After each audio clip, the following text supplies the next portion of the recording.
Хромтау ауданына өзінің үлесін қосқан, үлесін қосқан қатты официально жоқ, анау жаз.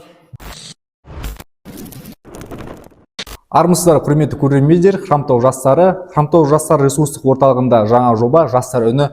Біз бұл подкастта Хромтауда белгілі бір жетістікке жеткен дарынды жастарды таныстыратын боламыз. Хромтау қаласы әрине бірінші кеншілер, яғни шахтерлар қаласы. Халықтың көп бөлігі осы біздің ірі өндірістік орындарда жұмыс жасайды, және осы өндірістік орындарға мамандардың көпшілігін дайындайтын біздің Хромтау тау-кен техникалық жоғары колледжі. Енді осы мамандарды кім дайындайды? Біздің подкастымыздың алғашқы қонақтары Төлегенов Алишер және Талғат Арлан. Қош келдіңіздер. Рахмет, үлкен. Алишер біздің колледжде мехатроника және тағы да басқа сабақтардың мұғалімі, ұстаз, және Талғат Арлан оның шәкірті. Алишер мен Арлан соңғы жылдары көптеген үлкен додаларда жеңімпаз атанды. Біз осы туралы қазір толығырақ білетін боламыз. Қош келдіңіздер. Көп рахмет. Алишер, өзіңіз туралы қысқаша айтып берсең. Мен Алишер, Хромтау тау-кен техникалық жоғары колледжінің арнайы пәндер оқытушымын. Қазіргі таңда тек қана сабақ берумен айналысамын, және де балдарды жарыстарға апару деп айта аламын. Жақсы, Арлан. Менің есімім Арлан болады. Мен Хромтау тау-кен техникалық жоғары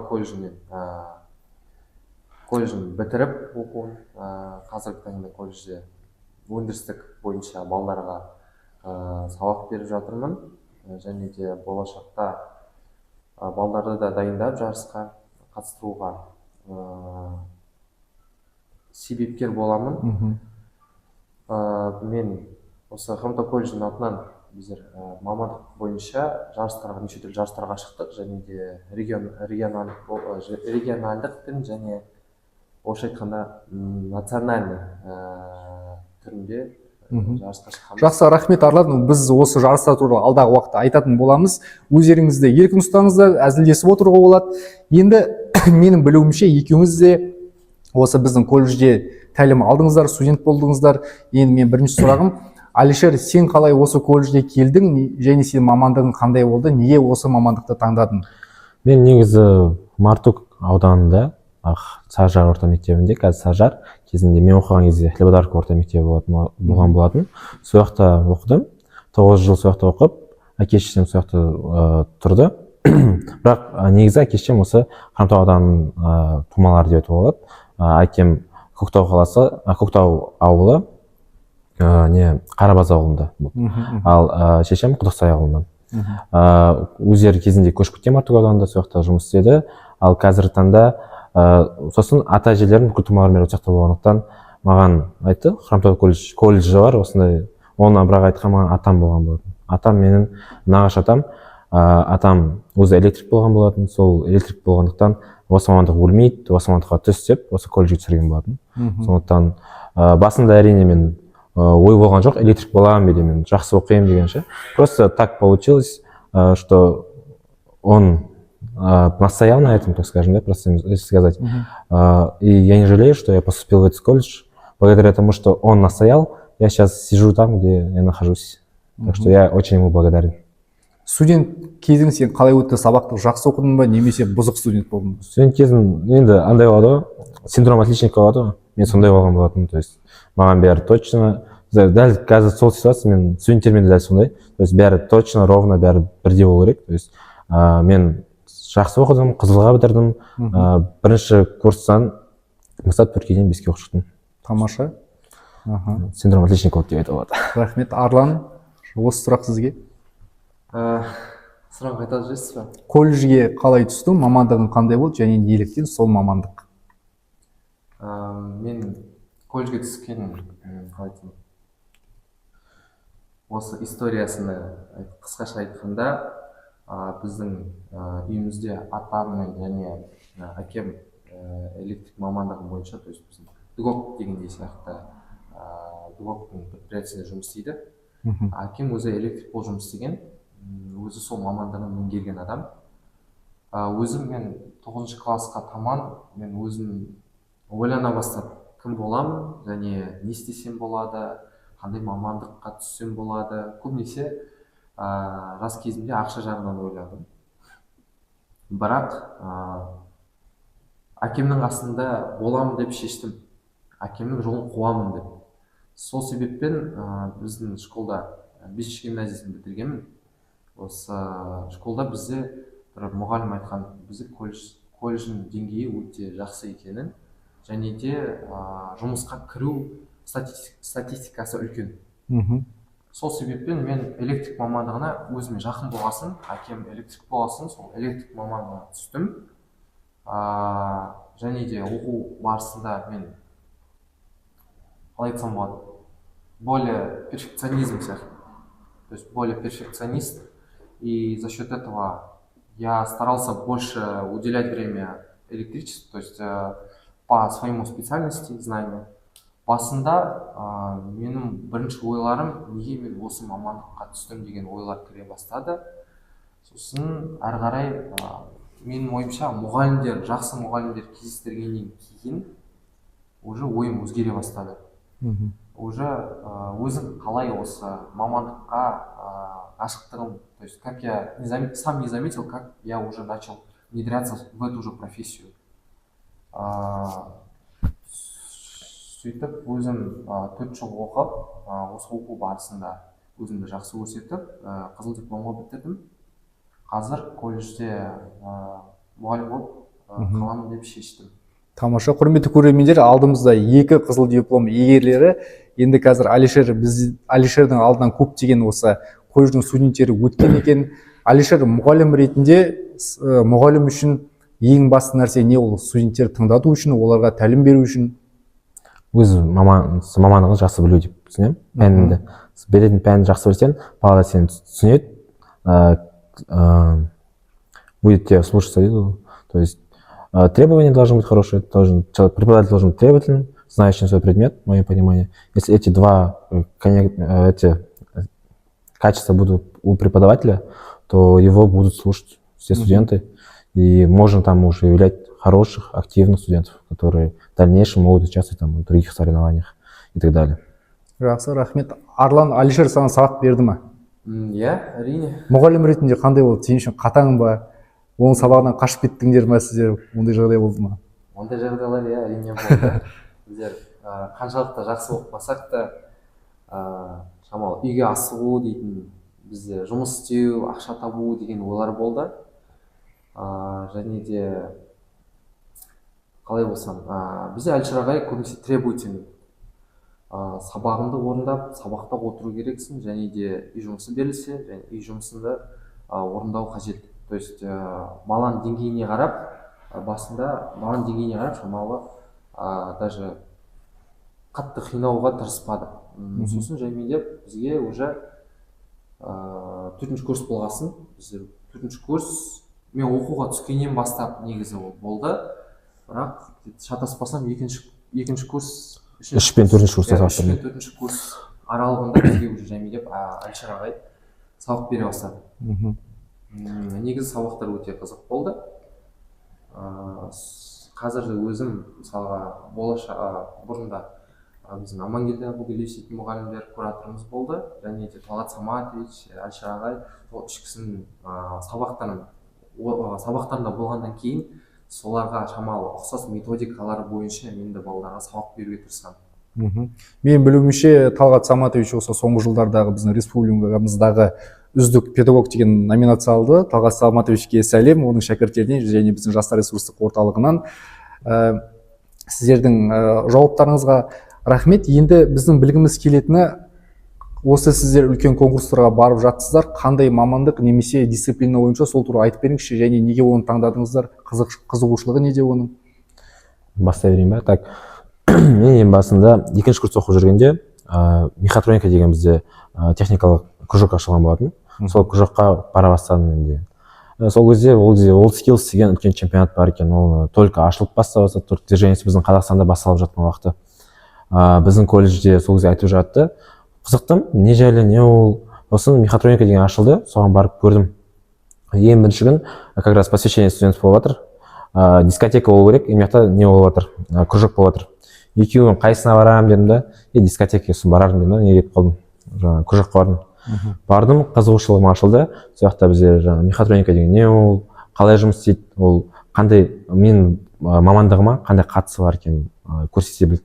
Сосын ойладым, так, егер болашақта автоматизация туралы айтатын болсақ, то есть кез келген өндіріс автоматикалыққа келеді ғой, қанша дегенмен адамның жұмысын азайтуға және риск, чтобы человеческий фактор не было дейміз ғой.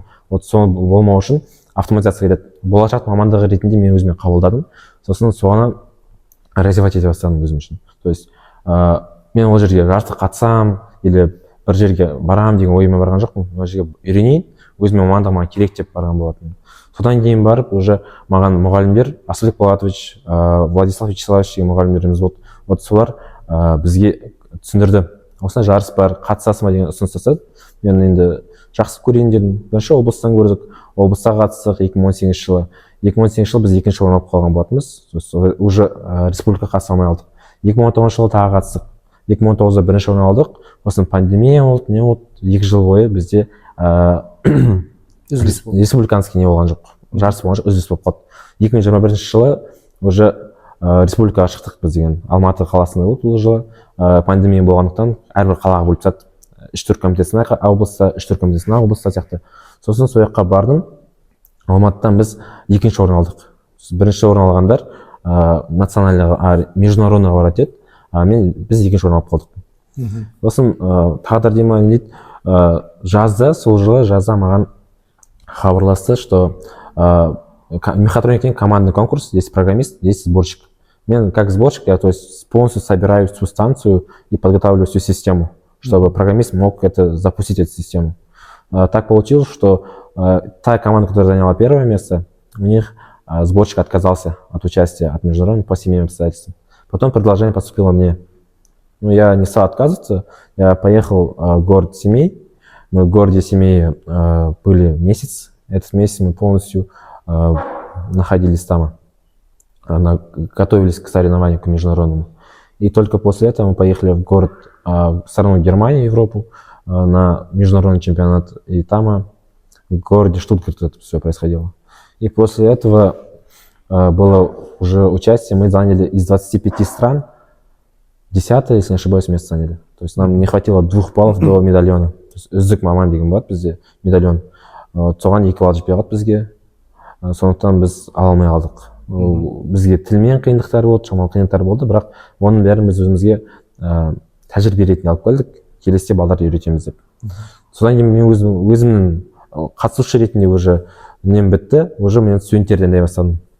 Осы келесі жаңағы жауаптарыңызға көшпес бұрын біздің көрермендер үшін түсінікті осыны айтып жіберейік. Осы жаңағы сен айтқан станцияны жинаймын программист болады және біреуі осы құрылғыны жинайды дейтін, сол туралы шамалы түсініктірек айтып кетсең біздің көрермендер. Программист дегеніміз бұл енді программист өзі түсінетін шығар, енді кәдімгі адам полностью компьютер арқылы код жазады, схемасын жазады, полностью жазады.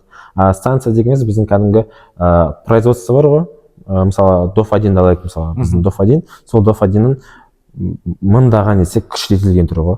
То есть бізге производство линия береді, конвейері болады, жаңағы электродвигатели болады, пневматикамен қалай жұмыс етеді, қандай құрылғылар, соның бәрі сол станция болып саналады. То есть бұл жерде біз айтамыз, мехатроника 5-нен қосады өзіне.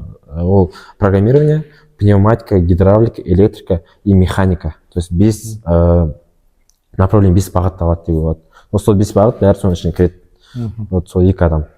То есть мен сол бәрін жинайтын едім, жалғап, қосып, чтобы эта станция была полностью собрана, чтобы мой программист мог написать эту программу. Өте қызықты, яғни бұл компетенция спектрі кең және осы өндірісте қолданылатын барлық бірнеше кешенді салаларды қамтып тұр, иә? Ол мысалға біздің Хромтау шахтасындағы бар дүниелер ғой. Шахтасында көмес фабрикасына кетеді енді мехатроника деген. Өйткені жаңағы программирование, үлкен процестерді автоматтандыру ғой тоже. Соны біз просто несколько раз меньше это делаем, но вся основная линия это вот работа на тех же контроллерах, которые мы пишем. Контроллер дегеніміз ол біздің сол бүкіл нені мы идет вот шахтаның, который полностью регулирует весь процесс работы. Ну, в фабрике. Рахмет, құрметті көрермендер. Генри Форд осы конвейерлік жүйені ойлап тапқаннан кейін 20 ғасырдың басынан бастап енді осы автоматизация, электромеханика сияқты ғылымның салалары қарқынды дамып келе жатыр. Бәріміз білеміз енді Қазақстанда жер қойнауында ресурстар көп дейміз, және оны өндіруде бізге озық технологиялар керек. Міне біздің қонақтарымыз айтып отқандай, әртүрлі күрделі салаларды айтып отыр. Бізге нағыз, менің ойымша, осы саладағы білікті мамандар керек деп ойлаймын. Сондықтан колледжге түсу меніңше орынды сияқты, осындай мамандықты меңгеретін болсақ.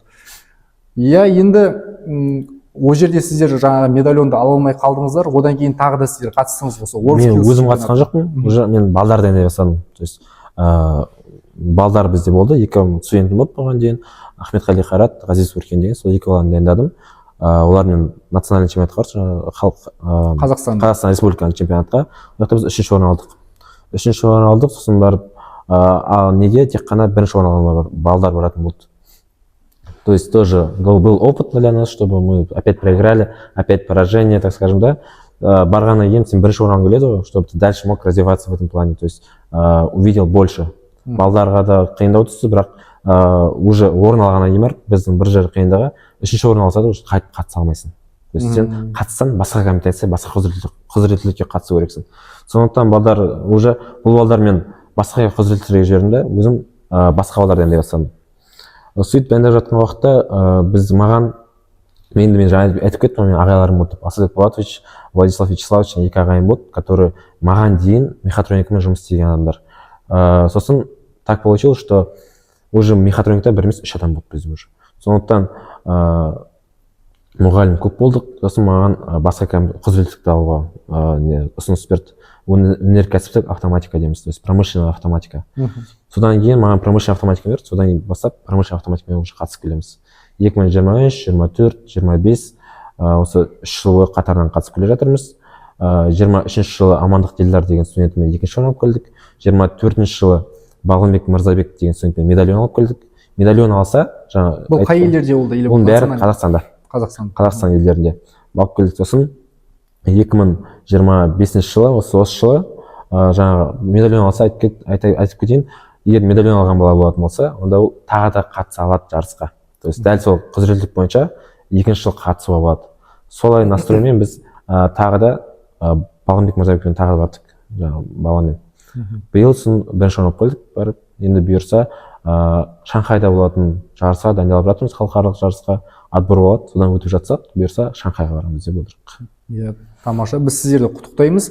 Енді көрермендер назарына осы Қазақстандағы өтетін чемпионатқа Қазақстанда қаншама колледждер бар, солардың ішіндегі үздік колледждер келеді, және солардың ішіндегі ең үздік студенттер келеді. Оның ішінде Хромтау жыл сайын терезесі тең бәсеке көрсетуде. Тек қана Қазақстан емес, одан кейін бүкіл әлем бойынша ең мықты студенттер жиналған додаларда біздің студенттер үлкен нәтиже көрсетуде. Бұл дегеніміз колледждің ішіндегі мұғалімдердің құрамының жаңа командалық жұмыстың нәтижесі деп білеміз. Енді Арлан, осы жарыстарға сен де қатыстың. Жарыс қалай өтеді? Уайымдайсың ба? Қандай қызықты сәттер болады? Жеңіс үшін басты не керек? Жарысты айта келе, негізі жарыстың өзіне дайын, жарысқа бару алдында бізде дайындаудың өзі, процестің өзі өте маңызды. Мысалға, ол деген бізде қалай айтқандай, бірден просто жинап, бір затты үйреніп, түнімен соны жаттап дегендей сияқты ол өтпейді. Бізде ол уже второй пландағы ең маңызды, ол бізде психологический план.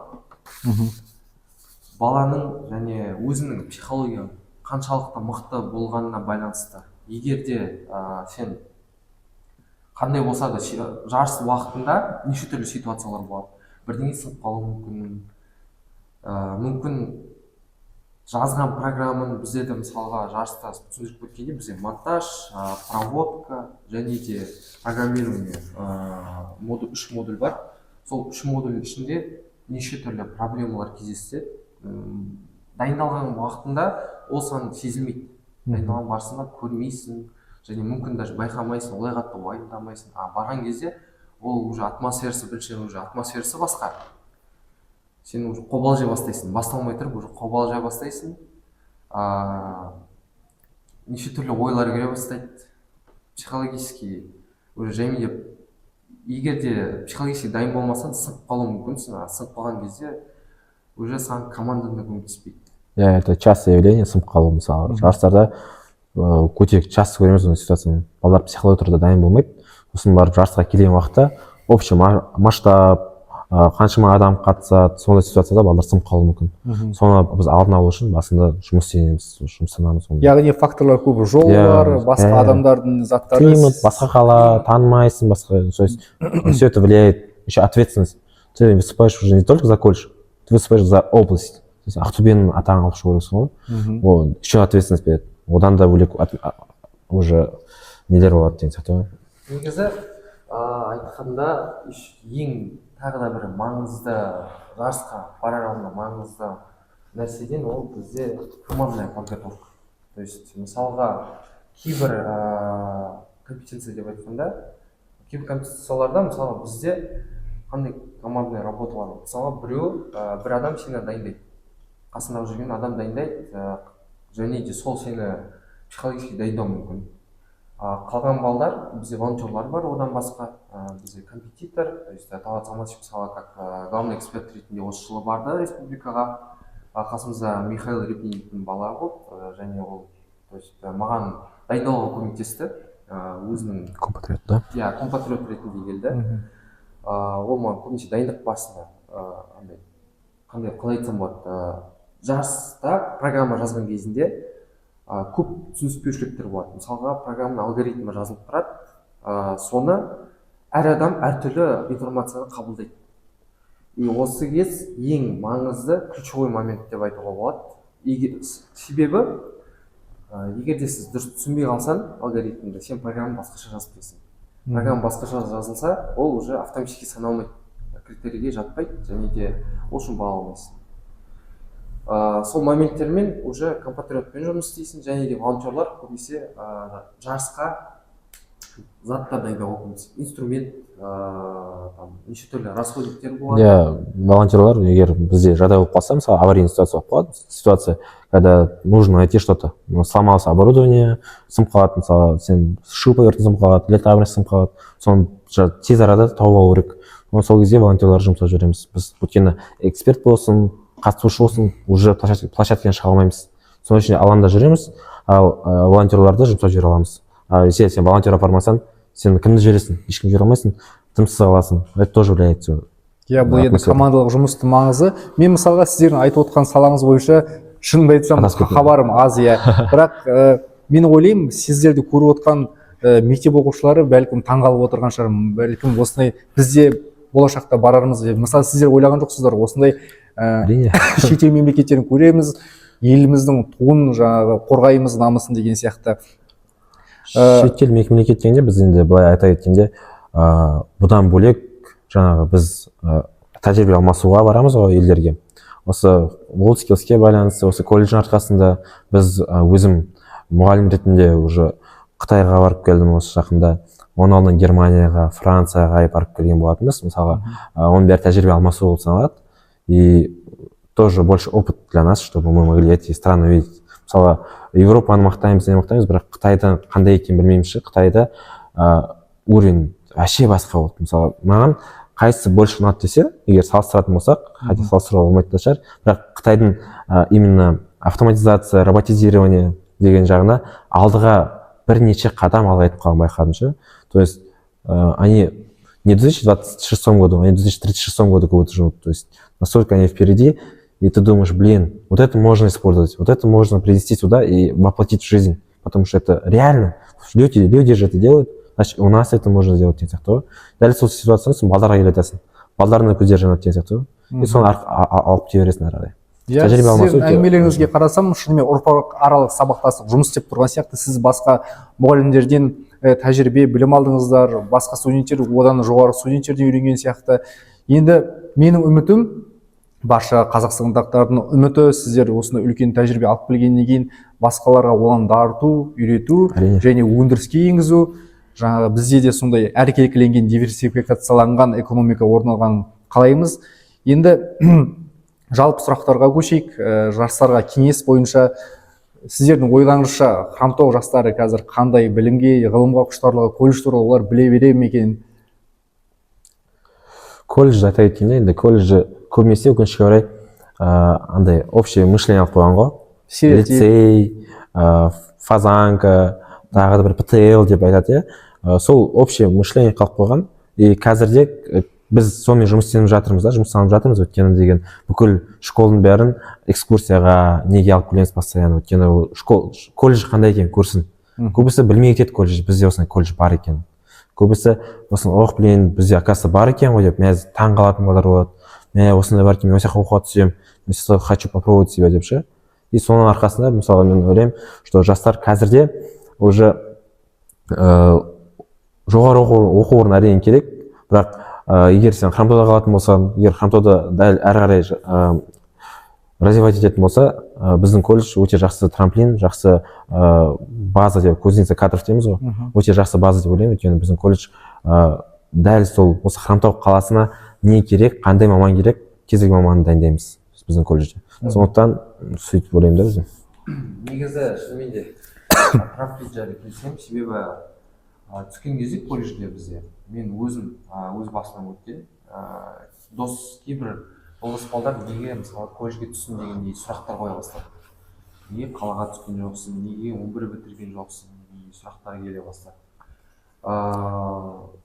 Более навязанный сияқты сұрақтар болды, және де өзімді солай ойлана бастадым. Бірақ бірінші курс бітпей тұрып, мен